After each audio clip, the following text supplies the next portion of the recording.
श्री जगन्माता जगदंबानी जय हो।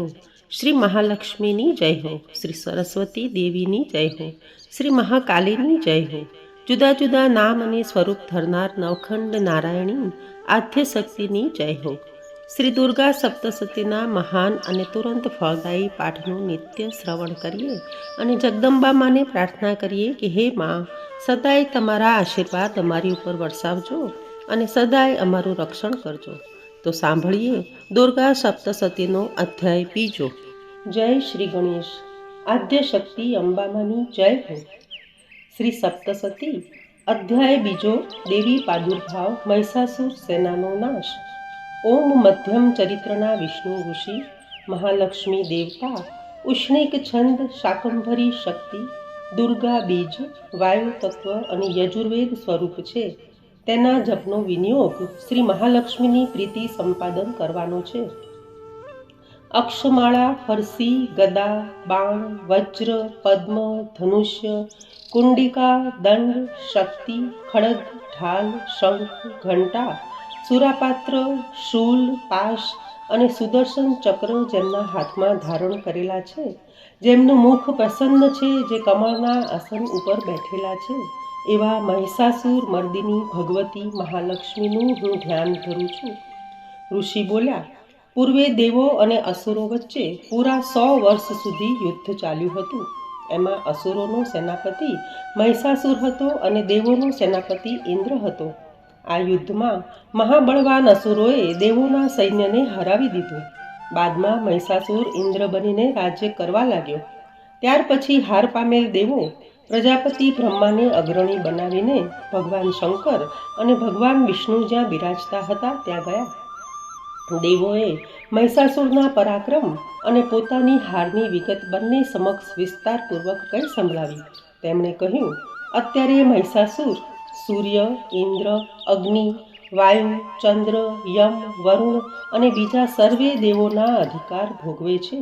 એ દુષ્ટ મહિષાસુરે સર્વ દેવોને મારીને સ્વર્ગમાંથી કાઢી મૂક્યા છે અને તેઓ મનુષ્યોની જેમ પૃથ્વી ઉપર અહીં ભટકે છે।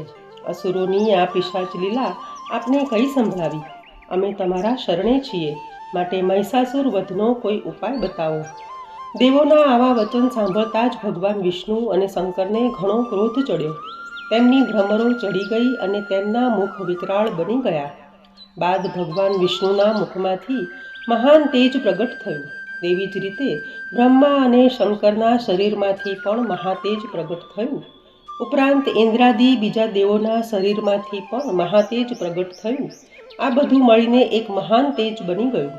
એકત્ર થયેલ આ તેજોનો સમૂહ પ્રજ્વળી રહેલા પર્વત જેવો લાગતો હતો। એની જ્વાળાઓથી દિશાઓ વ્યાપ્ત થઈ હતી। સર્વે દેવોના શરીરમાંથી ઉત્પન્ન થયેલ આ તેજની તુલના થઈ શકે તેમ ન હતી। આ અપરિમિત તેજ પૂર્ણ થતાં એક સ્ત્રી એટલે કે એક દેવી બની ગયું ને તેની કાંતિથી ત્રણેય લોક તેજોમય બની ગયા।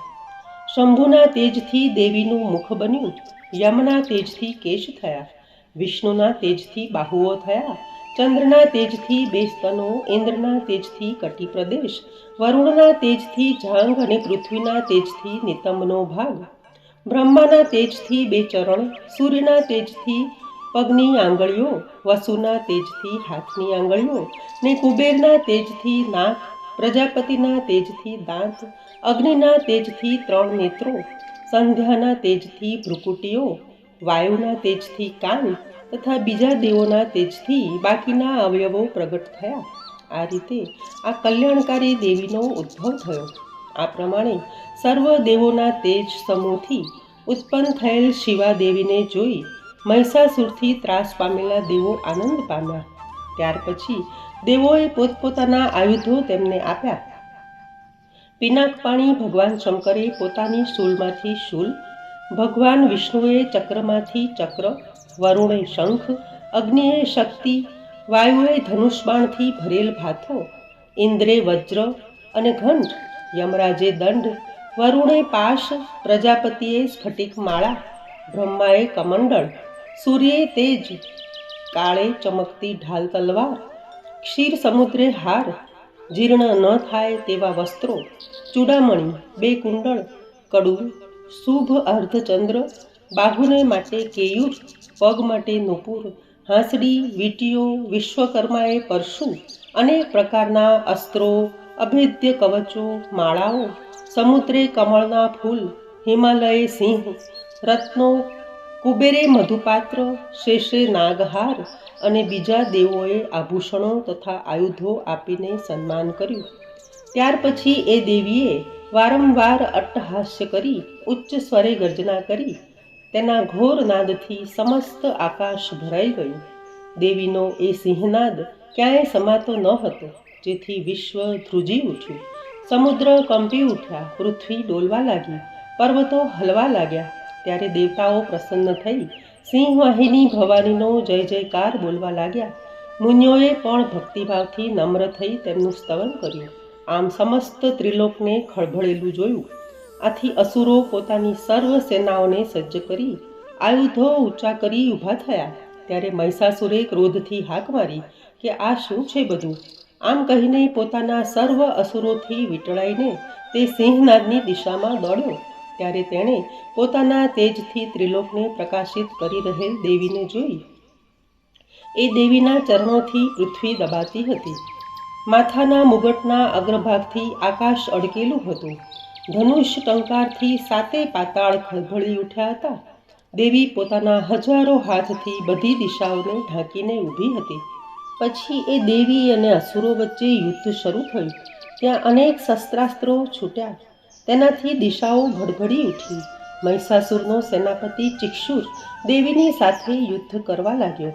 બીજા અસુરોની ચતુરંગણી સેના સાથે ચામર ને 8,000 રથીઓ સાથે ઉદગ્ર, 1 કરોડ રથીઓ સાથે મહાહનુ, 5 કરોડ રથીઓ સાથે અસીલોમા, 60 લાખ રથીઓ સાથે બાસ્કલ, 1 કરોડ રથીઓ અને હાથી ઘોડેસવારના દળો સાથે પરિવારિત, તેમજ 500 અરબી રથીઓ સાથે બિડાલ વગેરે ખૂંખાર અને પરાક્રમી અસુરો આ યુદ્ધમાં જોડાયા.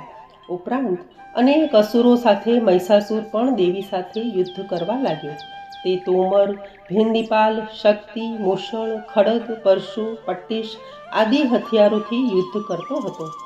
કેટલાય અસુરોએ શક્તિનો પ્રહાર કર્યો, કેટલાએ પાશ ફેંક્યા, કેટલાએ ખડગના પ્રહાર કર્યા. એ વખતે દેવી ચંડિકાએ એ અસુરોના શસ્ત્રાસ્ત્રોનું રમતવાતમાં પોતાના શસ્ત્રોનો વરસાદ વરસાવીને નાશ કર્યો. આમ છતાં દેવીના મુખ ઉપર થાકની નિશાની ન હતી. દેવતાઓ અને ઋષિઓ તેમની સ્તુતિ કરવા લાગ્યા. ભગવતી અસુરોના દેહ ઉપર શસ્ત્રાસ્ત્રોનો વરસાદ વરસાવતા હતા. દેવીનું વાહન સિંહ પણ અત્યંત ક્રોધિત બની કેશવાળી કંપાવતો દાવાનળની જેમ અસુરોના સૈન્યમાં ફરવા લાગ્યો. યુદ્ધભૂમિમાં દેવી અંબિકાએ યુદ્ધ કરતાં કરતાં જે નિશ્વાસો છોડ્યા તેમાંથી તરત જ સેંકડો હજારો ગણો પ્રગટ થયા. તે ગણો પરશુ, ભિંદીપાલ, તલવાર અને પટ્ટીશોથી યુદ્ધ કરવા લાગ્યા. આમાંના કેટલાક ગણો ઢોલ, કેટલાક શંખો અને કેટલાક મૃદંગો વગાડતા હતા. તે સમયે દેવીએ ત્રિશૂળ, ગદા, શક્તિ, ખંજર અને ખડગ આદિથી સેંકડો બળવાન અસુરોનો નાશ કર્યો. કેટલાકને દેવીએ ઢાળી દીધા, કેટલાકને ઘંટાના નાદથી મૂર્છિત કર્યા, કેટલાકને દેવીએ પાશથી બાંધી દીધા, કેટલાકને 2 ભાગમાં કાપી નાખ્યા, કેટલાકને તલવારથી ચીરી નાખ્યા, કેટલાક ગદાના પ્રહારથી નીચે પટકાઈ પડ્યા, કેટલાય મુસલના પ્રહારથી, કેટલાય શૂલ વાગવાથી, કેટલાય બાણોના વિંધાવાથી મૃત્યુને શરણ થયા હતા. તો કોઈના હાથ, કોઈની ડોક, કોઈના માથા, કોઈના અડધા શરીર ચીરાઈ ગયા હતા. વળી કેટલાકની જાંઘ, કેટલાક 1 પગા, કેટલાક 1 હાથવાળા, કેટલાક 1 આંખવાળા થયા હતા. કેટલાય અસુરો યુદ્ધભૂમિમાં ઢળીને પડેલા હતા. તો વળી કેટલાક મસ્તક કપાવાથી ભૂમિ ઉપર ઢળી પડ્યા હતા, છતાં ફરીથી ઉઠતા હતા. માથા કપાઈ ગયા હોવા છતાં ધડથી લડતા હતા. આ અસુરો હાથમાં ખડગ, શક્તિ અને ખંજર લઈને દેવીને પડકારતા હતા. દેવીએ આ યુદ્ધભૂમિમાં રથ, હાથી, ઘોડા અને અસુરોને એટલા બધા ઢાળી દીધા હતા કે ધરતી ઉપર ચાલવાની જરા સરખી જગ્યા રહી ન હતી. તેઓના શરીરમાંથી લોહીના ખાબડા ભરાયા અને તેમાંથી મહાનદીઓ વહેવા લાગી. આમ મહાદેવી અંબિકાએ એક ક્ષણમાં અસુરોના એ મહાસૈન્યનો નાશ કરી નાખ્યો. તે સમયે દેવીનો સિંહ મસ્તક ધૂણાવતો મોટી ગર્જના કરીને જાણે અસુરોના શરીરમાંથી પ્રાણ ખેંચતો હોય તેમ થરવા લાગ્યો. દેવીના નિશ્વાસે ઉત્પન્ન થયેલા ગણોએ પણ અસુરો સાથે એવું મહાન યુદ્ધ કર્યું કે જેથી સ્વર્ગમાંના દેવોએ આનંદ પામીને તેમના પર પુષ્પોથી વૃષ્ટિ કરી. ઇતિ શ્રી માર્કંડેય પુરાણે સાર્વણિક મન્વંતરે દેવી મહાત્મે મહિષાસુર સૈન્ય વધુ નામ દ્વિતીયોધ્યાય. જય અંબા, જય જગદંબા.